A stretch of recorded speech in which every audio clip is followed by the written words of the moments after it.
My bitchy wife cheated with 2 men and tried to steal everything. My brutal, calculated revenge left her shocked, broke, and exposed. You'll never guess what I did. Alright Reddit, I never thought I'd be posting here, but my life just imploded, and I don't even know where to begin. It's been a hell of a week. Or maybe a hell of a year, if I'm honest with myself. My wife, Sarah, F34, and I, M35, have been married for 8 years. 8 years. We met in college, dated for ages, built a life together. Or so I thought. Looking back now, the cracks were always there, I just plastered over them with wishful thinking and a blind kind of love. Sarah always had this edge, a certain sharpness to her words that I excused as confidence. She was fiercely independent, which I admired, but it often tipped over into outright dismissiveness towards my feelings or opinions. Lately, though, it's been different. More pronounced. She started working late more often. Like, 3, sometimes 4 nights a week. Always some vague project, some critical deadline that no one else in her office seemed to have. And her phone became an extension of her soul she guarded like Fort Knox. Always face down, always muted, always a quick snatch if I even glanced in its general direction. If I asked about her day, she'd give me these clipped, one-word answers, or worse, pivot to criticizing something trivial I'd done. The house was a mess, I hadn't done the laundry her way, or my cooking was suddenly bland. It was relentless, like living with a professional critic who also happened to be my wife. I tried to talk to her about it, gently, asked if something was bothering her, if she was unhappy. Her response? A scoff, a roll of her eyes, and a muttered, "God, you're so sensitive. Everything's fine. Just tired." But everything wasn't fine. And I was tired of being sensitive. The real red flags started appearing in small, insidious ways. Her perfume changed, from the light floral scent she'd worn for years to something muskier, heavier, and definitely not her usual taste. When I mentioned it, she snapped, "It's a new brand, what's wrong with wanting to try something different? Are you going to criticize every little thing now?" I dropped it. Then came the business trips. 2 in a month. One was supposedly to Abu Dhabi for a conference, the other to a client site in Fujairah. I'd offer to drive her or pick her up, or even just call to see how it went, and she'd brush me off with, "I'm busy, I'll call you later." The calls never came. Or they'd be short, rushed, and sound like she was deliberately keeping me at arm's length. One evening, I was doing the laundry, yep, still doing it, despite her complaints, and I found a receipt tucked deep into her jeans pocket. It wasn't just a receipt, it was for a high-end restaurant, one we'd never been to, even for our anniversaries, because she always said it was too pretentious. The date was from last week, a Tuesday night, when she was supposedly working late. And the kicker? It wasn't just for one person. It was a dinner for 2, complete with expensive wine and dessert. My stomach dropped faster than a lead weight. I remembered that night. I'd called her, worried because she hadn't come home, and she'd snapped at me, saying she was stuck in a meeting that ran ridiculously over and she was just ordering takeout at the office. She was lying. Straight up lying. The anger started to simmer, a cold, hard knot in my gut that I hadn't felt before. I tried to push the receipt out of my mind, convinced myself it was a work dinner, even though the total screamed romantic date. Denial is a powerful drug, folks. But then, a few days later, she was showering, and her phone buzzed on the nightstand. It lit up with a notification, and I swear, I wasn't even trying to look, but it was right there, unmistakable. A message from someone named Mark D, with a picture preview that showed him shirtless, flexing in a mirror, and the text, "Missing you already, babe. Can't wait for Friday." My blood ran cold. My heart hammered against my ribs like it was trying to break free. It was like a scene from a movie, but it was my life. I picked up the phone, my hands shaking so badly I almost dropped it. The screen was still on. I swiped open the message. She never had a lock on it before, which was a bitter irony now, and there it all was. A torrent of messages, pet names, explicit descriptions, plans for future meetups. Pictures. So many pictures. Him, her, them together. My wife, Sarah, in places I recognized as our home, our bed, laughing with this. Mark. The date on the earliest message was from almost 6 months ago. 6 months. It wasn't just a fling, this was an entire, full-blown, committed affair. It hit me like a physical blow. The late nights, the business trips, the new perfume, the dismissiveness, the constant criticism, it all clicked into place with horrifying clarity. Every single one of her bitchy remarks, every lie, every cold shoulder, was a cover for this. I felt like I was going to throw up. My world had just shattered into a million tiny, irrecoverable pieces. If you're reading this, and feeling the pain, you're not alone. And hey, while you're here, why not hit that subscribe button and like the YouTube channel? You might just find more stories like mine, or maybe, just maybe, I'll start one myself. When Sarah finally emerged from the shower, humming some cheerful tune, I was sitting on the edge of the bed, her phone in my hand, displaying the damning evidence. My face must have been a mask of pure devastation, because her humming stopped abruptly. Her eyes landed on the phone, then on my face, and the color drained from her cheeks. What are you doing with my phone?" she stammered, her voice thin and reedy, a stark contrast to her usual booming confidence. I didn't say a word. I just held it up, pointed to the screen. The shirtless guy. The "missing you already, babe" message. Her jaw went slack. For a full 10 seconds, maybe more, there was just silence. The only sound was the frantic thumping of my own heart in my ears. Then, a switch flipped. Her face hardened, her eyes narrowed. "You snooped. You went through my phone. How dare you, you privacy-invading psycho." Privacy. I finally found my voice, but it was a raw, guttural sound, barely recognizable as my own. Privacy. "You've been cheating on me for 6 months, Sarah. 6 months. This isn't about privacy, this is about betrayal. This is about our marriage, our life, everything we built, being a total lie." She actually scoffed. Scoffed. "Oh, don't be so dramatic, David. It's not what you think. It's not what I think." I practically roared, jumping to my feet. "I think you're sleeping with another man. I think you've been lying to my face every single day. What else could it possibly be?" She crossed her arms, a defensive posture I knew all too well. "Okay, fine, so I messed up. It was just a stupid mistake. He means nothing. He means nothing." I scrolled through the messages, showing her explicit photos, the plans, the declarations of love. "This looks like nothing to you.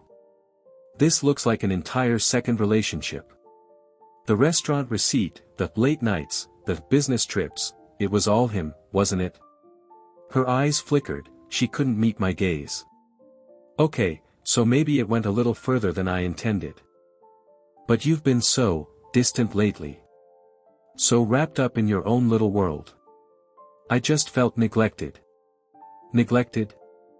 I laughed, a bitter, humorless sound. "I've been trying to talk to you, trying to figure out why you've been so cold and bitchy, and you just shut me down. You called me sensitive. You blamed me for everything while you were off screwing someone else."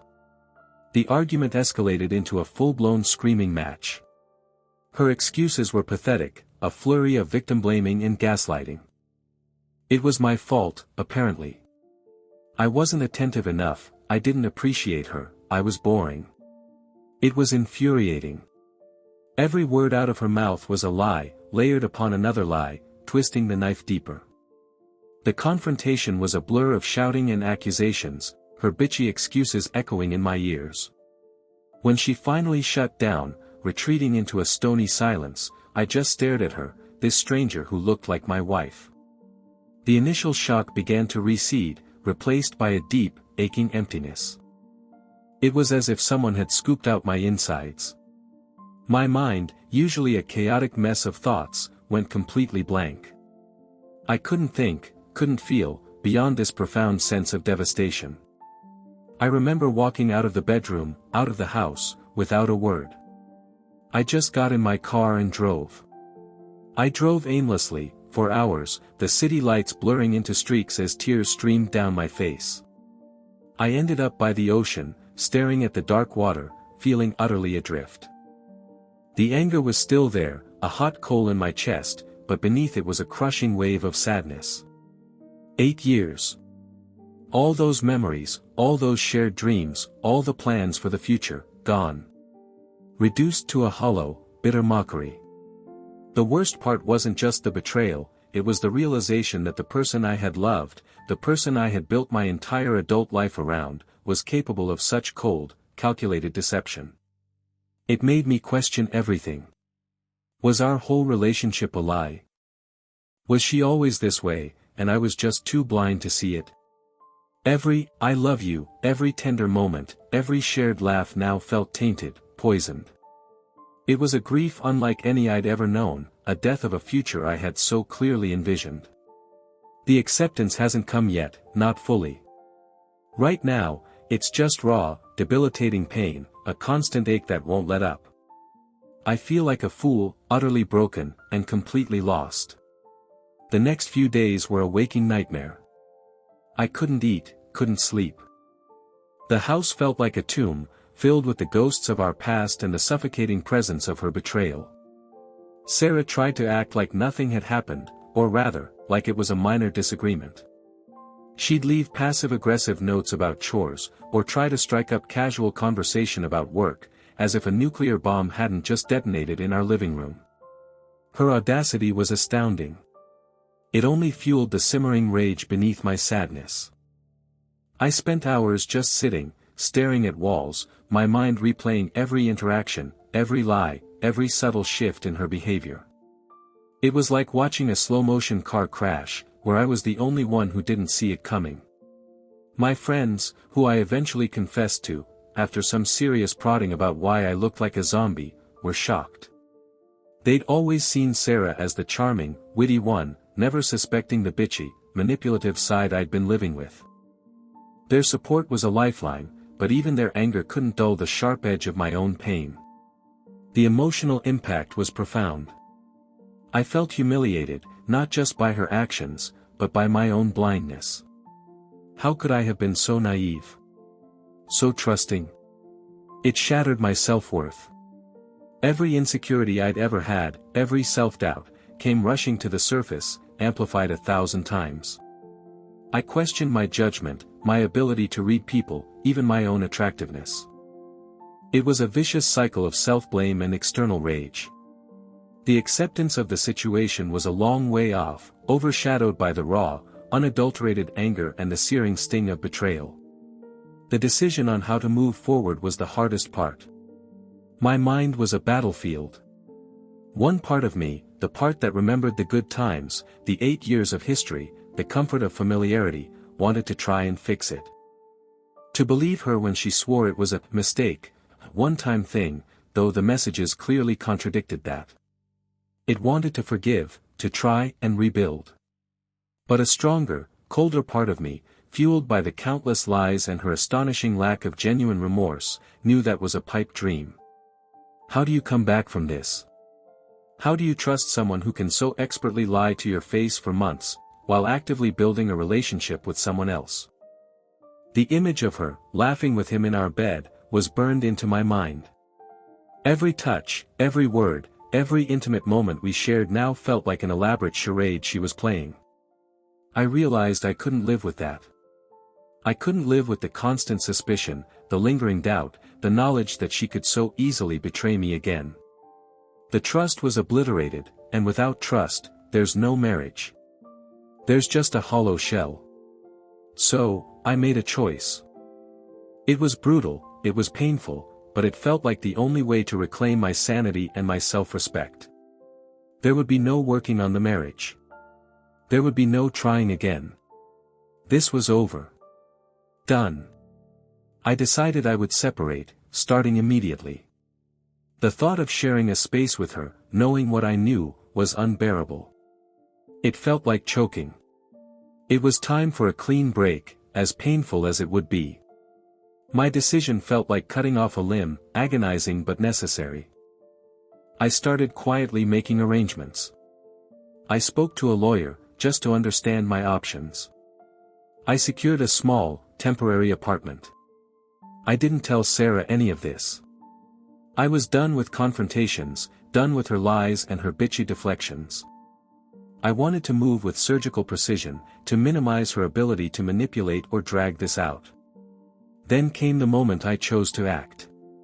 It was a Monday morning. Sarah was getting ready for work, humming again, oblivious.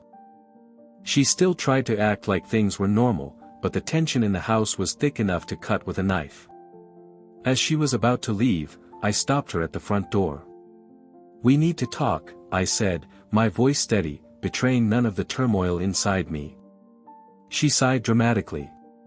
"Oh, God, David, not this again. I have a meeting." "It can't wait," I replied, holding her gaze. "I've decided I want a divorce." Her jaw dropped. The humming stopped. The color drained from her face again, but this time, there was no anger, just pure shock. A divorce? You're being ridiculous. It was just a mistake. We can work through this." Her voice rose in pitch, desperation creeping in. "No, Sarah," I said, shaking my head. "There is no we anymore. There's no working through this. You destroyed it. And I've already packed my bags. I'm leaving today." Her eyes widened in horror. "You're leaving? Where are you going? You can't just leave." "I can," I said, a grim satisfaction settling in my chest. "And I am. My lawyer will be in touch."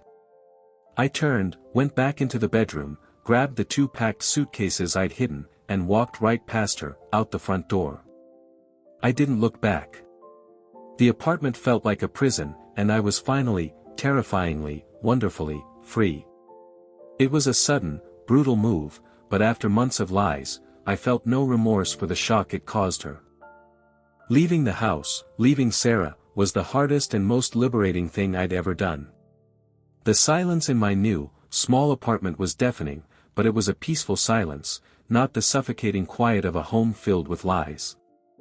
I spent the first few days just existing, processing.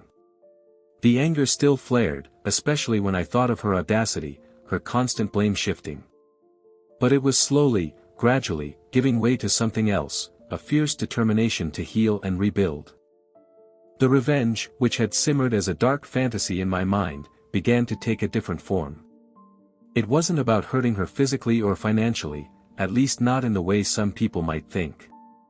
My revenge was going to be about taking back my life, about thriving, about showing her, and myself, that I wasn't the weak, naive man she thought she could walk all over. I knew she'd be scrambling, trying to understand what happened, why I moved so swiftly. The shock on her face when I said, "divorce," and then immediately walked out, was a moment of brutal satisfaction I wouldn't soon forget. It was sudden, unexpected, and it left her reeling, just as her betrayal had left me. I also knew I had the upper hand. Those messages, those pictures, that restaurant receipt, they were all carefully documented. My lawyer was already preparing the paperwork, and I had a solid case for emotional distress and her infidelity, which in some jurisdictions could impact alimony or asset division. It wasn't about stripping her bare, but about ensuring a fair outcome and sending a clear message: actions have consequences. This wasn't just about me moving on, it was about her facing the brutal reality of what she had done, with no more excuses or gaslighting. This was my quiet, strategic revenge. The legal process started, slow and painful, but each step felt like another brick removed from the wall she had built around me. Sarah, predictably, went from shock to anger. Her calls and texts were a mix of desperate apologies and furious accusations. "How could you do this to me? You're ruining my life. This is overkill, David, for one little mistake." Her bitchy attitude was back, stronger than ever, now tinged with panic. I didn't engage. My lawyer advised me not to, and honestly, I had nothing left to say to her. Every time I heard her voice, or saw her name pop up on my phone, the anger flared anew, and the memory of her lies flooded back. I focused on myself. I started going to the gym again, something I'd neglected while trying to cater to her whims. I reconnected with old friends I'd drifted away from. I even picked up my old hobby of woodworking, finding solace in the careful precision of crafting something real and tangible, unlike the illusion of my marriage. It was during one of these calls with my lawyer that another sudden event occurred. He informed me that Sarah had tried to access our joint savings account and transfer a significant amount of money to an unknown offshore account.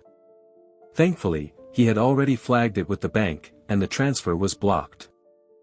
My blood ran cold again, but this time, it wasn't fear, it was confirmation. Confirmation of her true character, of her relentless pursuit of self-interest, even in the face of our dissolved marriage. She wasn't just a cheater, she was a thief, trying to salvage her own finances while I was still reeling from the emotional fallout. This wasn't a mistake, this was calculated malice. And it only strengthened my resolve. My quiet revenge suddenly felt a lot more justified. By the way, if you're finding this story gripping, make sure you hit that subscribe button and like the YouTube channel. You wouldn't want to miss what happens next. The attempted financial heist solidified my decision. There was no going back, no room for doubt or pity. This wasn't about a heartbroken woman, it was about a manipulative one trying to take advantage. The gloves were off. My lawyer used the evidence of the attempted transfer to secure an immediate freeze on all joint assets and ensure that she couldn't pull any more stunts. It was a brutal move, but it was necessary. The fallout from that was swift and dramatic. Sarah called me, absolutely hysterical. "You froze everything. What am I supposed to do, David? This is cruel. You're a monster." Her voice was shrill, completely devoid of the carefully constructed calm she usually projected. It was satisfying, in a dark way, to hear her finally stripped bare of her pretenses. "You tried to empty our account, Sarah," I stated, my voice flat, emotionless. "That's not a mistake, that's theft. And I'm not a monster for protecting myself from a thief." She launched into a tirade, blaming me, blaming Mark, who, she claimed, had put her up to it, blaming the world. It was exhausting, but I let her vent, absorbing her venom without reacting. For the first time, her words had no power over me. They were just noise. The feeling of being free began to deepen, moving beyond the initial shock into a genuine sense of empowerment. I was no longer a puppet on her strings. This unexpected escalation of her treachery, far from breaking me, had only strengthened my resolve. My revenge wasn't just about moving on, it was about ensuring she faced the full, unvarnished consequences of her actions, without me softening the blow. As the legal machinery slowly ground forward, I found an unexpected sense of peace. The initial devastation was still a raw wound, but it was no longer consuming me. I started to see Sarah's actions not as a reflection of my worth, but as a reflection of her character. Her bitchy nature, her lies, her manipulative attempts, they were all symptoms of her own deep-seated issues, not failures on my part. This shift in perspective was profoundly liberating. My friends were incredible, making sure I wasn't alone, dragging me out for dinners, distracting me with stupid movies and video games. My family, once I finally told them the full, unvarnished truth, rallied around me with unwavering support. Hearing their outrage, seeing their love, helped immensely in rebuilding my shattered self-esteem. I wasn't a fool, I was a victim of a master manipulator, and that wasn't my fault. I also started therapy, which was probably the best decision I made. It helped me process the trauma, understand the dynamics of the relationship, and begin to heal in a healthy way. The therapist pointed out how insidious gaslighting can be, and how my wife's constant criticism had eroded my confidence over the years. Understanding this helped me detach from her narrative and focus on my own recovery. The acceptance I craved was slowly blooming, not as a resignation, but as a proactive embrace of a new, healthier future. It was a hard-won peace, earned through pain, but fiercely cherished. One evening, about 2 months after I left, I got an email. It wasn't from Sarah, but from a mutual acquaintance, a former colleague of hers. The email was hesitant, apologetic, saying they felt I deserved to know. Attached were screenshots. More pictures. More messages. But these weren't from Mark. These were with another guy, someone I vaguely recognized from her office, a younger intern. The dates on these new messages overlapped with her affair with Mark, stretching back even further, preceding Mark by several weeks. And these messages were even more brazen, more explicit, full of her complaining about both Mark and me, portraying herself as a victim trapped in multiple unhappy situations. My jaw literally dropped. It wasn't just Mark. It was Mark, and this in turn, and God knows who else. My wife wasn't just having an affair, she was running a small, polyamorous circus behind my back, all while maintaining her bitchy, victim persona. The anger, which I thought had mellowed, flared up with a vengeance, but it was quickly superseded by a grim, almost detached certainty. This wasn't just a brutal cheating incident, this was a pattern of deep-seated deception and depravity. It explained everything. Her dismissiveness, her erratic behavior, her constant need to project an image of being put upon, it was all a carefully orchestrated performance to juggle her multiple lies. My heart sank again, but there was a strange clarity to it. The acceptance I was striving for just got a whole lot heavier, but also a lot more absolute. There was no accident here, no mistake. Just a brutal, calculating individual. The discovery of the other affair, the one with the intern, was a brutal gut punch. It wasn't just shock or anger anymore, it was a profound sense of disgust. It proved that her betrayal wasn't a singular event, but a deep-seated, pathological pattern of behavior. My revenge fantasies, which had mostly revolved around peaceful self-improvement and legal victory, suddenly took on a sharper edge. I wasn't going to seek physical harm, no, but I was going to ensure her public reputation, which she valued above all else, was irrevocably tarnished. I forwarded all the new evidence to my lawyer. He was just as appalled as I was. "This changes everything," he said, his voice grim. "This demonstrates a clear pattern of deceit and moral turpitude. It will be invaluable in the divorce proceedings, especially regarding community property and any potential alimony claims on her part." The details of her multiple affairs, her bitchy complaints about both me and Mark to the intern, and her general manipulative behavior, painted a picture that was undeniable. It wasn't just about my pain anymore, it was about exposing her for who she truly was. I decided then and there that I would not hold back. Every lie, every deception, every piece of evidence would be brought to light. This wasn't about vindictiveness for its own sake, it was about justice. It was about making sure that her carefully constructed facade, the one that fooled so many, including me, finally crumbled. This level of deceit deserved to be fully exposed, both legally and socially. I felt a cold, clear resolve settling in. She wouldn't be able to just walk away from this with a few apologies and a fresh start. This was going to be brutal, public, and irreversible. The divorce proceedings moved forward, and with the mountain of evidence, Sarah's carefully constructed narrative of victimhood quickly crumbled. My lawyer presented the restaurant receipt, the messages with Mark, and then, the devastating blow, the messages with the intern, proving her simultaneous, overlapping betrayals. Her legal team, initially aggressive, suddenly became much more subdued. They knew she had no leg to stand on. Sarah tried to fight, of course. She tried to deny, to minimize, to gaslight the court. But the screenshots were irrefutable. She even tried to claim I fabricated them, which was quickly dismissed. Her bitchy demeanor in court, her dramatic sighs and eye rolls, only served to alienate the judge further. It was brutal to watch, but a strangely cathartic experience. Every lie she told was countered by concrete evidence, every attempt to shift blame met with the cold, hard facts of her deception. The settlement was heavily in my favor. Not only was she denied alimony, but a significant portion of the shared assets was awarded to me, partly as compensation for emotional distress and her malicious financial maneuvering.